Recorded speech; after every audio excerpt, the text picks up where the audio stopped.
1986 की बात है। अनायत माँ का सबसे बड़ा बेटा था। उसने जब मैट्रिक पास कर लिया तो माँ ने उसे कहना शुरू कर दिया कि बेटा कोई काम तलाश करो। बात ये थी कि अनायत से छोटे 4 भाई पढ़ रहे थे, इसलिए उसको ये एहसास दिलाया जाता था कि मुआशी बदहाली दूर करना उसी की जिम्मेदारी है। सुबह ही वो काम की तलाश में निकल जाता और शाम को घर वापस लौट आता। माँ को उसके बुझे हुए चेहरे से अपने सवाल का जवाब मिल जाता कि आज भी काम नहीं मिला। रात ना उम्मीदी का अंधेरा लाती और नई सुबह उम्मीद की नई किरणें समेट लाती। 6 माह से यही हो रहा था। क्लर्क की नौकरी के लिए 100 दफ्तरों की खाक छानी, बल आखिर मायूस हो गया और प्राइवेट काम ढूंढ लिया। एक आड़ती ने हिसाब किताब के लिए रख लिया। 1 माह काम करने के बाद उसने सिर्फ 500 रुपए दिए। अनायत की आंखों में आंसू आ गए। आड़ती ने पूछा, क्या कम दिए हैं? ये तनख्वाह है या भीख?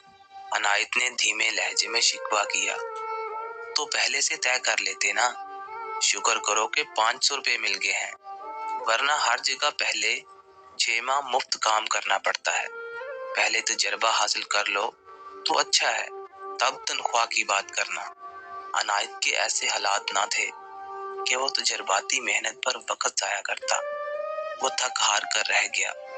आरती का काम छोड़ता तो कहीं चपरासी की भी नौकरी ना मिलती। बीमार बाप, 2 बहनें, 1 माँ और 4 भाई, इतना बड़ा कुनबा और कफालत का वाहिद जरिया इस मकान का किराया था जो उसके दादा ने विरसे में छोड़ा हुआ था। ये 5 मरले का पक्का मकान था। उसके बीचों बीच दीवार खड़ी करके 2 हिस्सों में बांट दिया था। एक हिस्से में अनायत और उसके घर वाले रहते थे और दूसरे हिस्से में किराएदार। इस तरह गुजारा चल रहा था। इस बार जब मुल्तान से अनायत के मामा जी आए तो माँ उनसे मिलकर रो पड़ी। भाई से कहने लगी कि तुम ही इसका कुछ सोचो, मैं तो दुआ कर कर के थक चुकी हूँ। मगर अनायत को कहीं कोई नौकरी ही नहीं मिलती। क्या अनायत को किसी काम का हुनर आता है? मैट्रिक पास तो नौकरी तलाश करना मुश्किल है। आजकल का चपरासी भी FA BA होते हैं। बेहतर ये है कि कोई टेक्निकल कोर्स कर ले तो मैं इसको सऊदी अरब भिजवाने का इंतजाम कर सकता हूँ। शर्त ये है कि इसे पहली 2 तनख्वाहें उस एजेंट को देनी होंगी जो इसके वहां भिजवाने और फिर काम दिलवाने का बंदोबस्त करेगा। अंधा क्या चाहे 2 आंखें। अनायत की माँ ने फौरन हामी भर ली। मामू ने भांजे के लिए कुछ रकम बहन को दी ताकि कोर्स के लिए किसी अदारे में दाखिला ले ले। अनायत की माँ बहुत खुश हो गई। उसने बेटे पर दबाव डाला कि तुम्हारा मामू ये कहकर गया है और पैसे भी देकर गया है, कोर्स करना होगा, वरना फिर वहां जाकर हर किस्म की मजदूरी के लिए तैयार हो जाओ। गैर मुल्क में पैसा कमाना इतना आसान नहीं होता। तुम अभी जवान हो, दिल में हौसला और जिस्म में ताकत है, तो जल्दी गरीबी की लानत से हम छुटकारा पा सकते हैं। 1.5 साल उसे कोर्स करने में लगा। ये वक्त उसने बहुत मुश्किल गुजारा। 6 माह वीजा के इंतजार में लगे। जब सारी कार्रवाई पूरी हो गई तो वो दुबई रवाना हो गया। अब माँ उसकी जुदाई से नाढाल थी। पहली बार बिछड़ रहा था, फिर भी वो खुशी का इजहार कर रही थी। कहती थी, 2-4 वर्ष की तो बात है, कोई बात नहीं बेटा, तुम हजारों में कमाओगे तो कर्ज भी उतर जाएगा और तुम्हारी बहनों के हाथ भी पीले हो जाएंगे। अब घड़ियां गिन गिन कर दिन गुजर रहे थे। बल आखिर वो दिन भी आ गया जिसका इंतजार सारे कुनबे को था। अनायत के आने का सुनकर माँ खुशी से झूम रही थी। उसका बेटा 5 साल के बाद दुबई से घर लौट रहा था। उसने इतना कमा लिया था कि बहनों की शादियां करने के बाद भी कुछ सरमाया बच रहा था। वो अपने वतन में बहुत अच्छी तरह कोई कारोबार कर सकता था।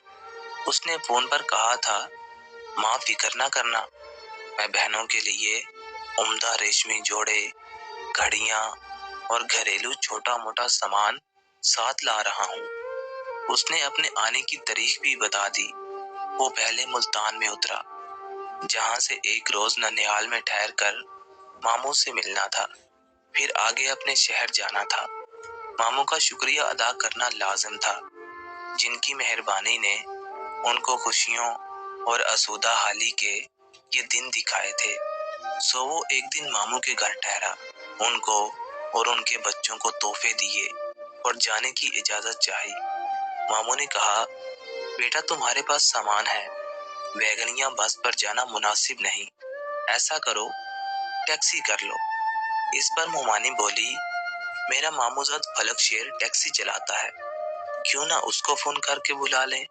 इतने मालो असबाब के साथ किसी अजनबी टैक्सी में जाएगा तो हमको फिक्र लगी रहेगी।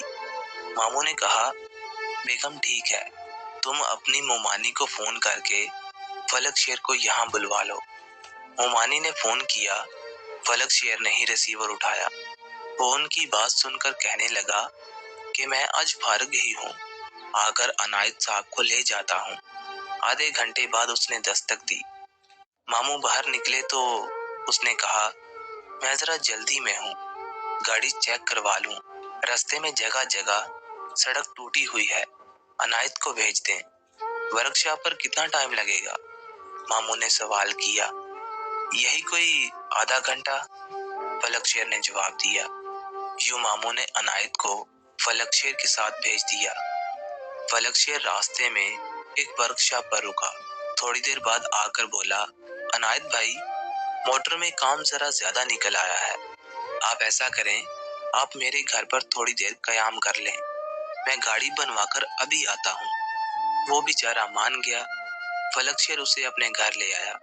अपने वालिद को बताया कि ये बिलाल साहब के भांजे हैं, मैं जरा गाड़ी को सही करवा लूं, तब तक ये हमारे मेहमान हैं। फलक शेर का बाप उससे गर्म जोशी से मिला और उसे अंदर ले गया।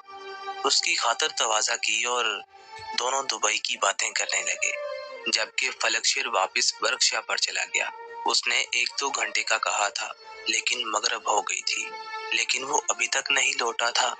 उसके बाप ने कहा, अनायत बेटा, अब रात सर पर है, रास्ते में डाकू वगैरह मुसाफिरों को लूट लेते हैं, और तुम तो दुबई से आ रहे हो, तुम्हारे पास कीमती सामान भी होगा।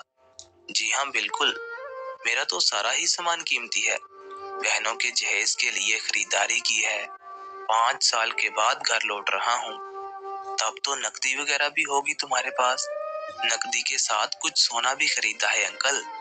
बहनों की शादियों के लिए जेवरात भी बनवाए हैं। बेटे अनायत, फिर तो तुम्हें मशवरा दूंगा कि तुम हरगिज रात का सफर मत करो, खाना खाकर सो जाओ। अभी तक फलक शेर नहीं लौटा, वो इशा तक आ जाएगा। शायद गाड़ी में कुछ मसला निकल आया है। अगर रास्ते में कोई वीरान जगह पड़ गई तो कुछ भी हो सकता है। सुबह तड़के ही निकल जाना। अनायत ने सोचा, बुजुर्ग ठीक ही कह रहे हैं, रात का सफर खतरनाक साबित हो सकता है, दिन को ही सफर करना बेहतर होगा। उसने फलक शेर के घर में सो जाना बेहतर समझा। बाप के साथ अनायत की गुफ्तगू फलक शेर के भाइयों ने भी सुनी। इशा की नमाज के बाद फलक शेर भी घर आ गया। कहने लगा, गाड़ी में थोड़ा सा मसला था, मगर टायर पुराने थे, सोचा कि नए डलवा लेता हूँ, इसी सबब से जरा देर हो गई। खैर, अल्लाह के हर काम में बेहतरी होती है। अब सुबह चलेंगे, सुबह नाश्ता करके हम निकल जाएंगे। उस वक्त गर्मी भी कम होगी। ये तय पा गया कि अब सफर सुबह ही करना है। फलक शेर की वालदा ने पुरतकल्लफ खाने का इंतजाम कर लिया। सबने शेर होकर खाना खाया और एक इलादा कमरे में उसका बिस्तर लगा दिया। खाना खाने के बाद फलक शेर ने कुछ देर अपने मेहमान से गपशप में वक्त गुजारा। दुबई के बारे में मालूमात ली। पूछा, अगर मैं वहां पर टैक्सी चलाऊं तो कितना कमा लूंगा, और दुबई का वीजा कितने में मिल जाएगा। अनायत ने सादा दिली से तमाम मालूमात दी और बातों बातों में बता दिया कि 5 सालों में उसने इतना कमा लिया है कि अब वो खुशहाल हो गया है। बहनों की शादी के लिए खूब दिल खोल कर खरीदारी की है, क्या क्या खरीदा है और कितना सोना लाए हो, सभी कुछ उसने फलक शेर को बता दिया। उसने इलेक्ट्रॉनिक्स का कुछ सामान देखने की ख्वाहिश की तो सादा दिल अनायत ने हर चीज खोल खोल कर उसे दिखाई जो वो घर वालों के लिए ले जा रहा था। गैर मुल्की कपड़ा और बेशकीमती घड़ियां, जूसर, ग्राइंडर मशीन, वीसीआर। उन दिनों में वीसीआर का दौर था। इन चीजों को देखकर फलक शेर और उसके भाइयों के दिल में लालच आ गया। वो सोचने लगे कि इसके पास इतना माल है, काश फलक शेर भी दुबई कमाने चला जाता तो कितना अच्छा होता, हमारी गुर्बत भी दूर हो जाती। अनायत ने कपड़ों का एक एक जोड़ा फलक शेर के वालिद और वालदा को दिया और फलक शेर को एक घड़ी दी। सोचा वो माने इस अमर से खुश हो जाएंगी। अनायत की आदत थी कि वो दुबई में घर वालों के लिए उदास हो जाता था तो टेप लगा लेता था और घर वालों के लिए कैसेट में बातें रिकॉर्ड करके पाकिस्तान जाने वाले किसी दोस्त के हाथ भिजवा देता था। इस बार आने से पहले भी उसने कैसेट भरी थी लेकिन भिजवा न सका। फिर वो खुद ही पाकिस्तान के लिए अज़्म सफर हो गया। तभी उसने दिल बहलाने को टेप रिकॉर्डर निकाला। रात को जब वो सोने लगा तो फलक शेर उसके लिए एक दूध का गिलास ले आया। जनूबी पंजाब के बाशिंदों की ये आदत है कि रात को सोने से पहले दूध जरूर पीते हैं। अनायत ने कहा, भाई मैंने खाना ज्यादा खा लिया है इसलिए दूध रहने दो। यार ये क्या बात हुई, नौजवान आदमी हो, तुमने काफी पहले खाना खाया था, अब रात के 12 बज रहे हैं, खाना तो कब का हजम हो गया होगा, अब दूध पी लो, नींद अच्छी आएगी, थकन भी उतर जाएगी। जब उसने इसरार किया तो अनायत ने उसके हाथ से दूध का गिलास लेकर पी लिया और सोने के लिए लेट गया। उसे क्या खबर थी कि ये लालची लोग इसके बारे में कैसा वहशतनाक मंसूबा बना रहे हैं। दूध में उन्होंने नशा और गोलियां मिला दी थी। मेजबान के जाते ही उसने टेप रिकॉर्डर में कैसेट लगा दी, बटन ऑन करके हल्की आवाज में उसे चला दिया, मगर नशा रफ्ता रफ्ता असर करने लगा था। वो गनूदगी में जाता गया। कुछ देर के बाद वो तीनों कमरे में आ गए। जब उनका वालिद अपने कमरे में सो रहा था, फलक शेर ने देखा कि अनायत सो चुका है। उसने अपने भाइयों से कहा, काम शुरू करो, सुबह से पहले इसको खत्म करके जमीन के अंदर करना है।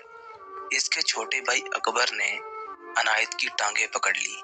खुद वो छलांग लगाकर उसके ऊपर बैठा और उसे दबोच कर दोनों बाजू मजबूती से काबू कर लिए और अनायत के मुंह पर तकिया रखकर उसका सांस बंद कर दिया। वो दम घुटने से तड़पने लगा तो उन्होंने उसे पूरी तरह पकड़ा हुआ था, ताहम उसके जोर लगाने से तकिया उसके मुंह से हट गया। वो अब पूरी तरह बेदार हो चुका था। वो चिल्लाने लगा, ये तुम मेरे साथ क्या कर रहे हो?